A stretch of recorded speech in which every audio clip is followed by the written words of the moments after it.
Tyler Copenhaver Heath is a resilient entrepreneur and the founder and CEO of Glaive. Tyler's path is nothing short of inspiring. From facing severe business setbacks like multiple robberies and personal trials, such as nearly being stranded in Peru during COVID-19, Tyler has built a robust mindset to overcome adversity. We'll explore how these experiences has shaped his new venture, Glaive, a technology company dedicated to solving problems for small business owners through innovative resources and supportive community building. Tyler also reveals the origins of his entrepreneurial spirit, sharing stories about his early business ventures, including Apex Customs, a leading custom car company that's worked with big names like the Rolling Stones and Facebook. But it's not just about business success. Tyler is on a mission to empower underdogs and create lasting societal change. We'll also hear about Glaive's future plans, innovative solutions for small business challenges, and how Tyler and his team are making entrepreneurship accessible to all. Tune in for an episode packed with insights and inspiration from someone who truly believes in the power of small businesses to change the world. As always, if you found value from this content, please like and subscribe. And now here's my conversation with Tyler Copenhaver Heath. Enjoy. Hello, everyone, and welcome to another episode of the Beyond Fulfillment podcast. I'm your host, Dave Goulis. This week, my guest is serial entrepreneur and the founder and CEO of Glaive, Tyler Copenhaver Heath. Welcome, Tyler. Oh, thanks so much for having me. It's a true pleasure. I appreciate it. Yeah, absolutely. We appreciate you being here. If you could, for everyone, Tyler, can you give us like your backstory and how you came to be an entrepreneur? Yeah, I mean, it's a long road, obviously, longer than we have time for today, but I'll try to give some of the highlights. First off, I'll probably hit the part where entrepreneur came into the game, where in my youth, I never was one of those people, much like the big wigs of today, that said like, oh, I sold candy bars, at 12 years old, and I always knew I wanted to be an entrepreneur. That wasn't me. I actually kind of got forced into my first business, and it changed my destiny, but I never had the belief that I could be an entrepreneur. I thought that was for some person that had like a rich family member that kind of got him into the business or whatever. And I really didn't believe that that I could do that. And then begrudgingly, I got kind of pushed into my first business. It actually had to do with a city compliance issue. I was stripping paint off cars in my backyard in the city of Scottsdale. And they're like, you can't be doing this anymore. And that led to, I was going to school full time. I was working full time. That kind of led to like just renting this makeshift shop with a dirt floor and a tin roof and, steel roof, no electricity, and had to move into a trailer in the middle of the desert with no water and no electricity, and just kind of outworked all the mistakes and that sort of stuff. And that business became a decent deal in everybody's eyes. I guess that was kind of a success. And then once I got over like the fear of what opening a business was, the illusions and the red tape were gone. Now it's like off to the races. Started a bunch of companies, got involved, either as a partner or as an advisor or, in a lot of different stuff. And then my first company I sold about 5 years ago, started a supplement company. We sold out of that, started a custom mattress store. We sold out of that. And I'm probably forgetting one or two along the way. And then got involved in a rope of new businesses, primarily my passion, what I feel is my current life work is Glaive. So I think that's a little bit of an overview anyways. Okay. Yeah, absolutely. Absolutely. And so your first business that you got forced into, that was Apex Customs? It was. Yep. Uh-huh. Okay. And so like you detailed there, very humble beginnings. But you grew that into a very successful company, and then also began to work with some some very big brands and famous people. I even doing work for the Rolling Stones and some major networks. Yeah. Is that right? Yeah. I told I'm horrible talking about myself. I got to get a little bit better at it because I'm on podcasts all the time. But yeah, I guess I can name drop, like the Rolling Stones, BMW, Facebook, the WWE. It was pretty cool. Like when you're dealing with, like, I was a huge Hulk Hogan fan and I didn't get to meet Hulk, but it's like you're dealing with like things that are tangibly Hulk Hogan touched, and that was pretty cool. And then, yeah, Rolling Stones. We ended up in the kind of like the closeout of that business, at least where I was turning a page on it. We were doing a lot of manufacturing, short run manufacturing for if you were trying to be the next Tesla. We have actually here in Arizona a couple local, especially EU conveyance companies, and they're not big enough to have their own factories. So towards the turning the page on that business, we were doing a ton of that, basically fill-in manufacturing stuff. So it went from Tyler in his backyard, building classic cars to then like we started working on Ferraris and restoring 66 Cadillacs and, like then into light manufacturing. And then, from there, it was kind of like we were go-to for like anything that you couldn't figure out because we had so many capabilities by then. Opened another location because we're busting at the seams. I could have probably grown that business even more. No, it definitely could have. I was looking at a third location. The problem was the labor force. So each business I've had has taught me something. And, like Apex taught me so many hard, good lessons. It taught me a little bit more about how to find a business that's more in alignment with me. Yeah, that's the bulk of kind of what I talk about these days is finding a business, yes, that makes money. You have to make money, but also is in line with your life, your goals. I kind of, I don't say do what you love in this world. I say do what you hate. Find that thing you hate, that thing you can't stand, and open a business to change that. I think that's a bigger passion than doing what you love. So now doing what you hate in terms of like the business is eradicating what you hate. Is that like the point of the Correct. business? It's the solution. Yeah. For instance, with Glaive, I hate the fact that small business is dying. I hate the fact I grew up on welfare with a father in prison. It's like there's not a lot of opportunities given to me in life, but one of the ones that I can grab for myself is business, right? When I finally turned a mental page on like I can have my own company, I can make my own success, like that changed my life. And so like I see it as the ultimate way to help underdogs, and so small business is dying and it's impactful. It's taking with it the middle class, it's taking with it the solutions and opportunities for a greater tomorrow for those coming with nothing. So I really think it's bigger than just helping people with small business. I think it's, changing the world in my mind. Okay. Okay. Now we're going to dive deeper into that for sure. Um, One thing you mentioned too, right? Where when you first started, you had these like limiting beliefs that you had to overcome about your, being able to have your own business.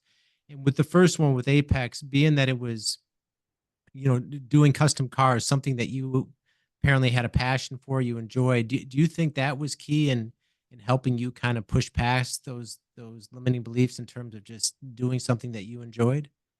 It's interesting. I did enjoy it. Like I said, I grew up with nothing. And so I, like everybody else, especially as a younger man, I wanted the cool car, right? And I couldn't afford the cool car. So I built myself a cool car.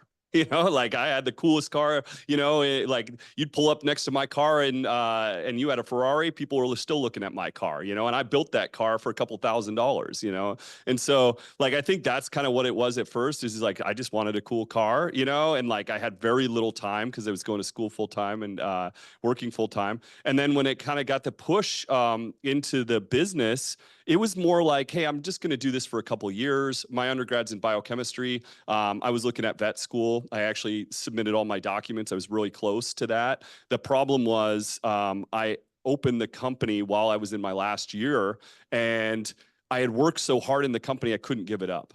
So originally the plan was, okay, I'm going to build this thing. I'm going to sell it. How am I going to fund grad school? This is going to be the way. And then I just couldn't give it up. And then, like you grow as you're in business too. And a lot of people don't realize that. Apex wasn't my favorite idea. It was more like, hey, I'm going to try to do this as a side hobby. And it just evolved into what it was. I actually had ideas I liked more, but I was so afraid of business that I think you choose what you felt the best, right? And then, after 8 years of doing it, it didn't align with me at all. I had changed so much as a person. Like there was no, I hate to say this, but there was no love in it anymore for me. It's like I was spending my nights. I'm really like, my whole goal originally was to be in medicine or be a veterinarian because I had read this article about being of some use in the world. It was basically this girl that goes over to Africa and she's building houses, or excuse me, she's building a school. And she wakes up one night and she goes out and she finds out they're tearing down everything they had built, her and her friends, the day before. And so basically they were playing volunteer. And so she said, if you don't have a skill, stay home. And I really have been pretty in tune with trying to make an impact on the world for quite a while.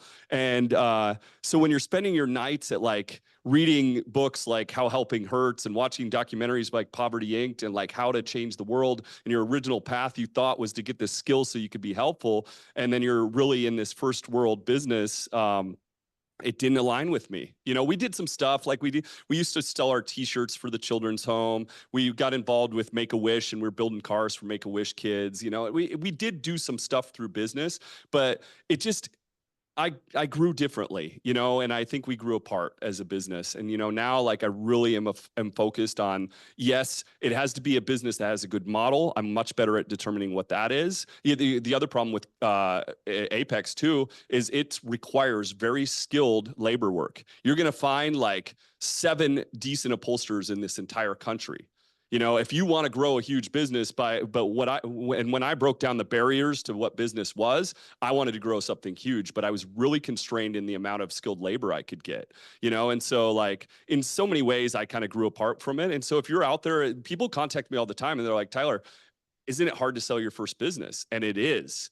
It was so hard for me. And, a little side story to this, I was so worried about selling the business. I'm like, what am I going to do next? Nobody's going to hire me, if I decide to go back and get a job, all these different things. And, I'm in my last week of that company, after getting everything everybody could ever want in the world as success, right? Selling out of your business, I had these amazing clients. I had these stories over the years. And it's funny to me because this bird comes and sits on my windowsill in my office that I'd had for a couple of years. I'd never seen the bird before.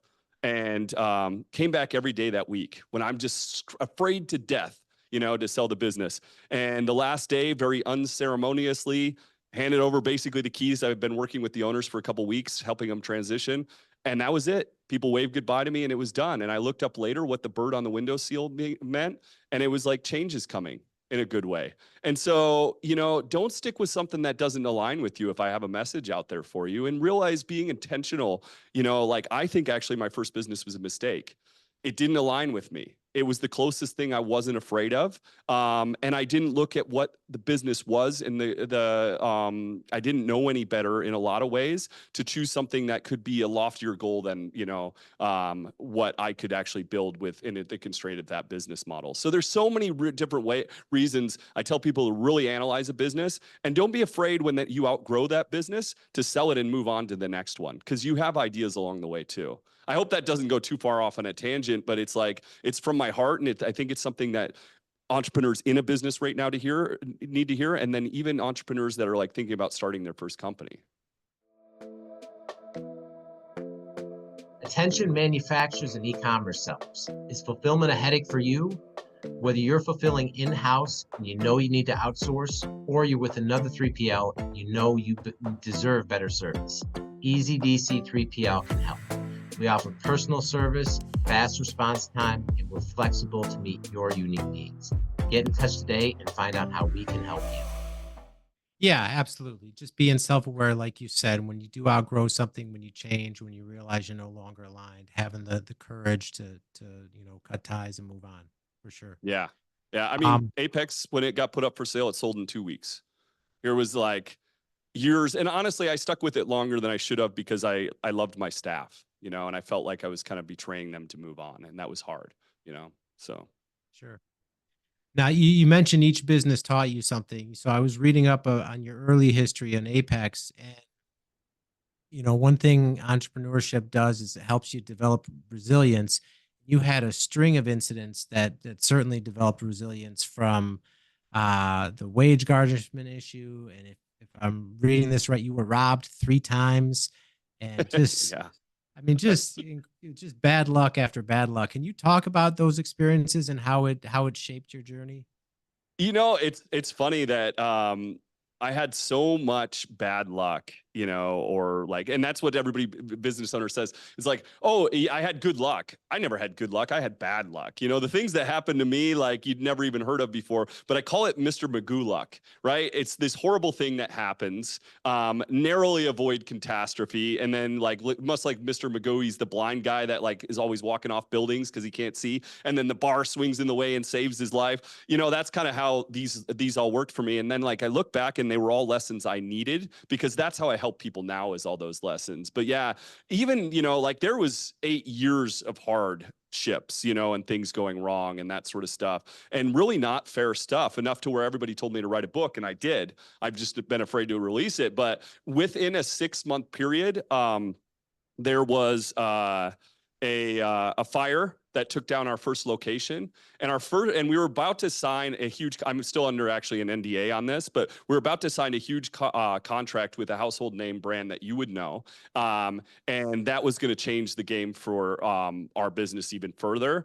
So when the fire happened, it took down like that relationship that was about to happen. It also took down, we had second largest powder coat oven in the city. It took down the powder coating operations of the business. It took down we had a complete wood fabrication side of the business. It took that down, all with this fire, which was miserable. And then we actually had multiple buildings within that location.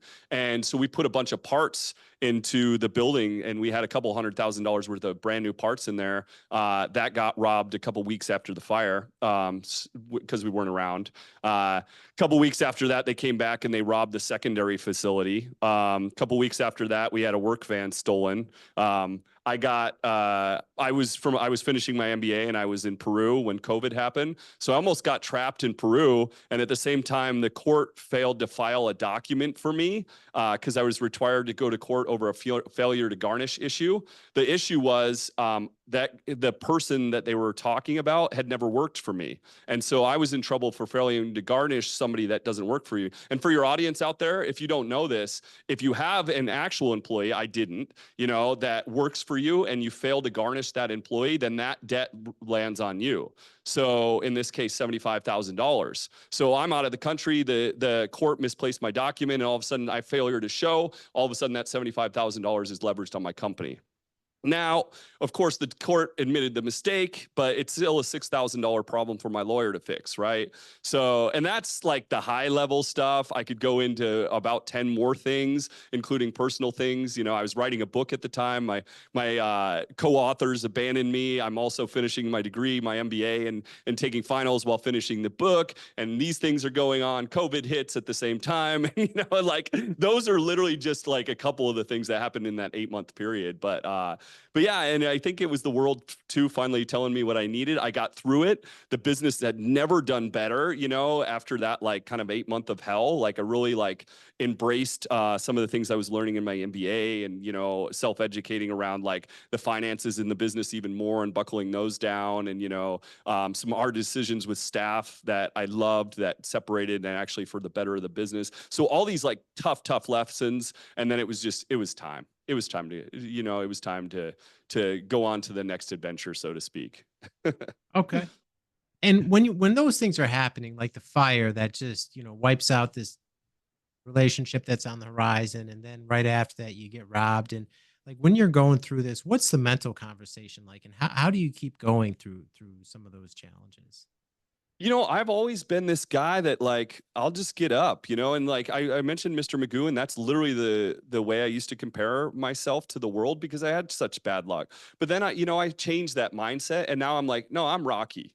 Rocky, no matter how many hits you throw at him, he keeps walking forward. That's a lot more inspiring, and I am that way. You can't put me down. A lot of people try. A lot of people haven't believed in me. I didn't get some fair knocks in my youth, but instead of crying victim mentality, I get up. You'll never put me down. And that's the way I always looked at it, and so it's just another thing that I have to deal with. And honestly, looking back on all of it and getting through it all, it's like, it's what led me to today and being so helpful to people, because I get it on every level. I've never heard of anybody going through that period of, life. And I don't want to burden the audience. I had some health things going on right then too, had some relationship thing. It wasn't just the business stuff. It all felt like it was collapsing on me at once, and it's like, and every day it was a new punch, but it's like, you get through it, and it makes you better, and you learn the lesson, and you go on, but you have to make that lesson count.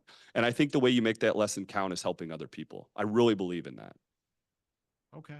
No, that's a powerful perspective, especially to come out of all that and then have that mindset. Thank you.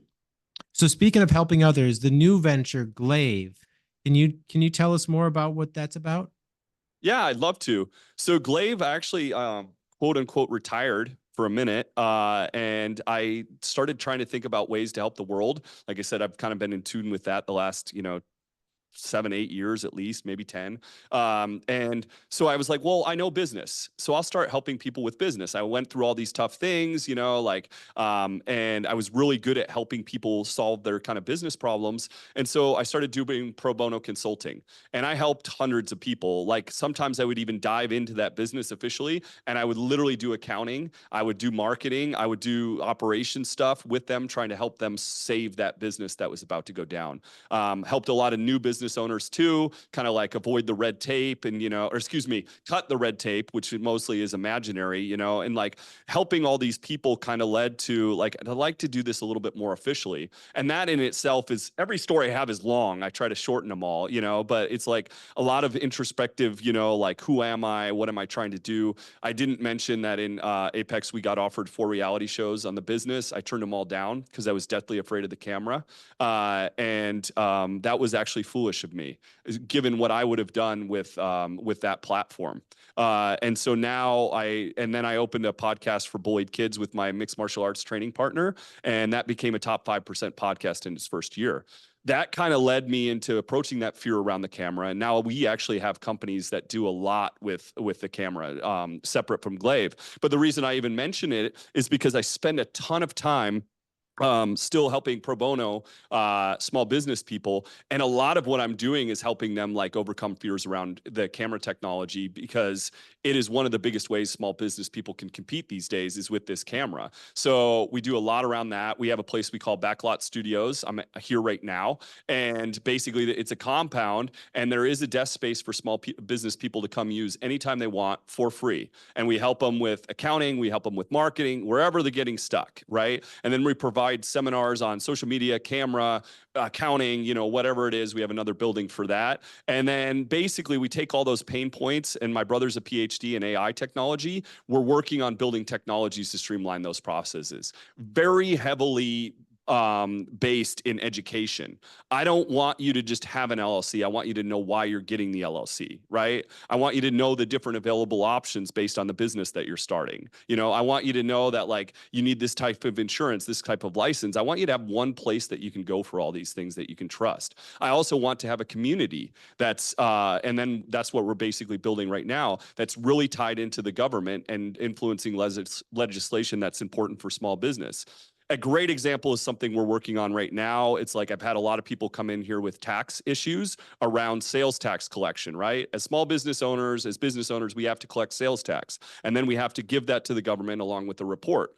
Now, it's easy for me and you, but it's hard for small business owners. They can't figure the system out for the most part. They come in here, they're like, I'm about to lose my business. I'm scared to death. And we kind of help them through that process. And so something we're working on right now is a new technology to streamline that process. And in the same point, I'm trying to lobby with the local government and the state of Arizona to give an amnesty day, not for the actual tax. That's got to be paid still, right? That's not free, but for the penalties, and help them transition back into tax people. It's win-win for everybody, right? So we really look for Glaive for win-win scenarios. The state wins because they get their taxes. The small business wins because they pay their taxes, and now they don't feel like they're going to lose their business. So that's a perfect example of like the way Glaive operates, is in win-win scenarios and making these kind of processes easier.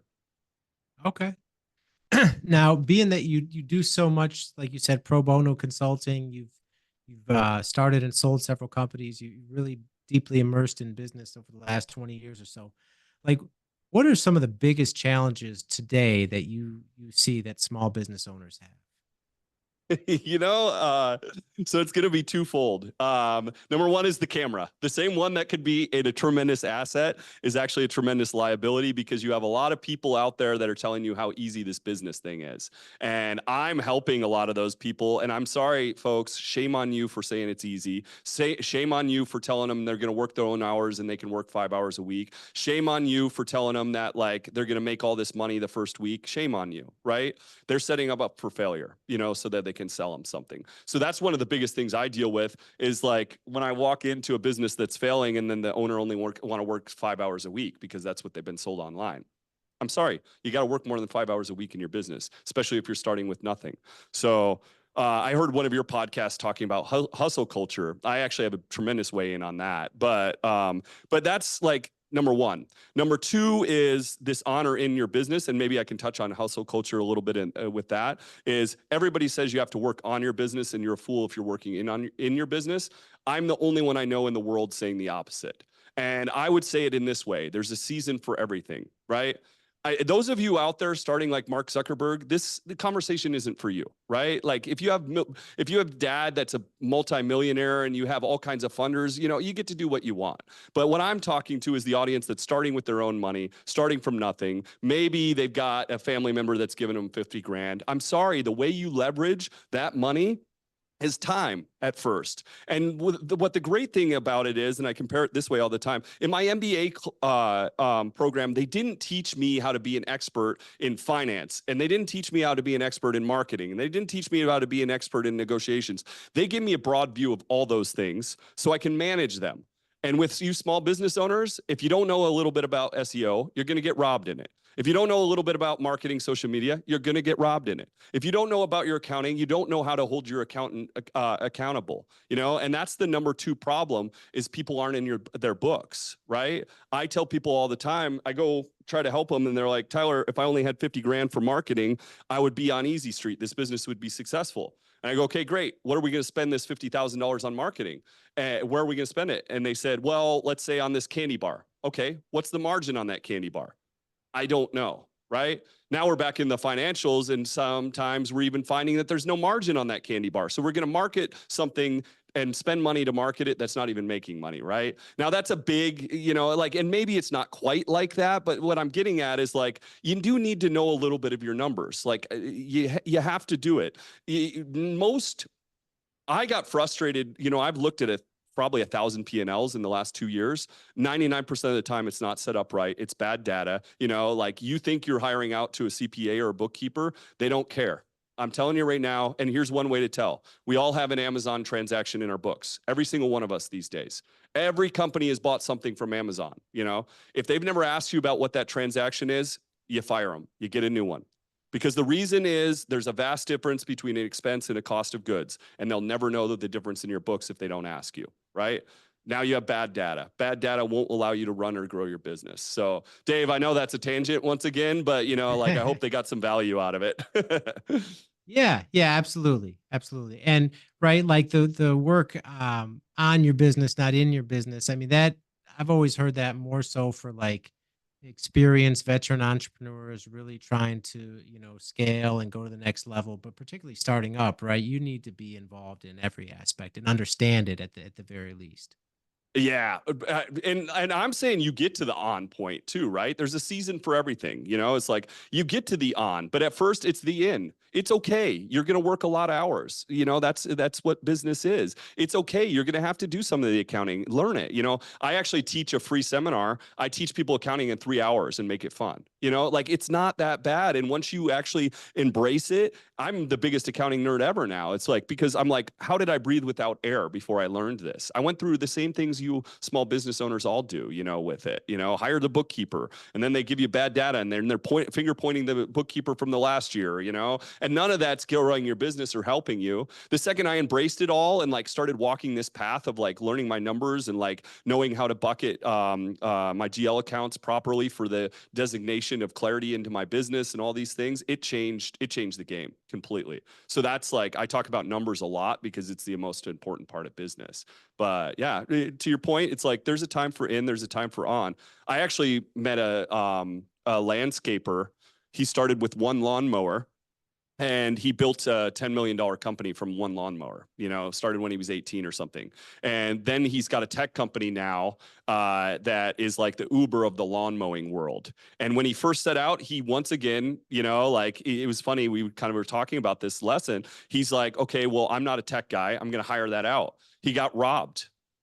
He unbelievably got robbed trying to hire out the technology. So he learned enough of it so then he could manage it, and he went at it again and he was successful with it. So I'm not telling you to become the accountant, although I think you should embrace it. I'm not telling you to become the marketer, although I think you should embrace it. I'm telling you to learn this stuff, especially in the small levels of your business. You'll be able to do it, and then you'll be able to manage the bigger stuff later. I'm positive of it. Great advice. Okay, so now with Glaive, what's you mentioned some of the things you do with the compound you have there and the business education. Like what's the main thing that Glaive does for entrepreneurs? Is it the education? Right now the biggest thing is building a community and education. We're working on having our MVP launch next month. And we're calling it the Business in a Box Kit. And basically, we're going to fulfill a lot of the needs that you have for your startup business. But we're basically a technology company that solves solutions for small business owners. There's competitors that I have that are huge companies started by corporate people. They can't. And Dave, here's something amazing about all my trials and tribulations. And, like I understand business on a level from the mud up, right? I understand the pain points firsthand because I had them. I always tell people in systems, I'm involved with a lot of philanthropy stuff these days. I advise for a lot of charities and stuff. It really takes an immersion into systems to understand how to cure these problems. And I am ultimately immersed in this small business dilemma. That's why when we take the problem and we involve the technology to this next step, I know exactly what the people need. It's kind of, you can think of it as the lean of startup approach in a way. Everybody knows, like, you don't build a product hoping that the audience wants it. You get feedback from the audience, right? My whole life for the last 10 years has been feedback, and my people that come in the door on the daily are still giving me that feedback. So if I had that problem a couple times myself, and now I've helped people with it 5-6 times, which, by the way, I can help people with it quickly because that year of anguish is now like a talk probably, and like a 2-minute fix, as opposed to the year of heartache, And so, like, I think that's where Glaive is really going to step in. And I really want it to be heavily impactful on the education side. The benefits of my biochemistry degree is, like, I'm no genius. I just had to boil the stuff down to simplicity so I could understand it. And that's what I do with business stuff. So everybody that talks to me about SEO, about marketing, about accounting, like, I'm able to make it so understandable. And that's my gift in the world, I think. It's like I can help people understand, digest, and like appreciate and enjoy this stuff. And I love being able to do that. It's fulfilling for me. Outstanding. All right. And Tyler, if people want to get in touch with you, learn more about Glaive and these different things that you're doing for entrepreneurs, what's the best way that people can reach out to you? Yeah, the best way to get me is I'm very accessible on my social media, especially my Instagram at Tyler Uriah. If you shoot me a message, I will respond to you. I was helping somebody yesterday avoid a pitfall with their trademark. It's like they were talking about trademarks a little bit. I pulled up the trademark commission and I said, hey, don't start this business with this name. You can't have this one, right? So, like, I'm not saying I have time to dive into that all the time, but I will give you high view knowledge. You just get a hold of me. I'm super accessible. I make time 5 times a month to have a call with people for an hour, absolutely free. There's no angle. I don't try to sell you anything. We will continue to do seminars in Phoenix. I'm hoping eventually more and more places invite us to go. And so, like, we're doing more to help people across the country. We usually get about 100 people at our seminars here. We have a free workspace in Arizona. You can come utilize anytime and get help with your business. And that's it. I really appreciate the platform to talk about small business today. It's a passion of mine. I think small business people can change the world. One last thing I want to drop to folks out there is, like, business is such a way to change the things that you're passionate about. There is a way to make money in your business and also change something amazing. And it's more of you underdogs that we need making it. Because here's the thing, and I make this point all the time. If Elon Musk had grown up in the foster care system, would it look like it does today? And the answer is no. And I can tell you the status of the foster care system is awful, right? So more of you need to make it. And you can do that through business. And if I can help you, I'm glad to do it. Well said. All right. Well, Tyler, thank you so much for taking the time to be here and sharing your story. Enjoyed our conversation. You dropped a lot of knowledge for everyone, so we really appreciate that. Yeah, no, absolutely appreciate the opportunity to be here. Such an honor. Thank you.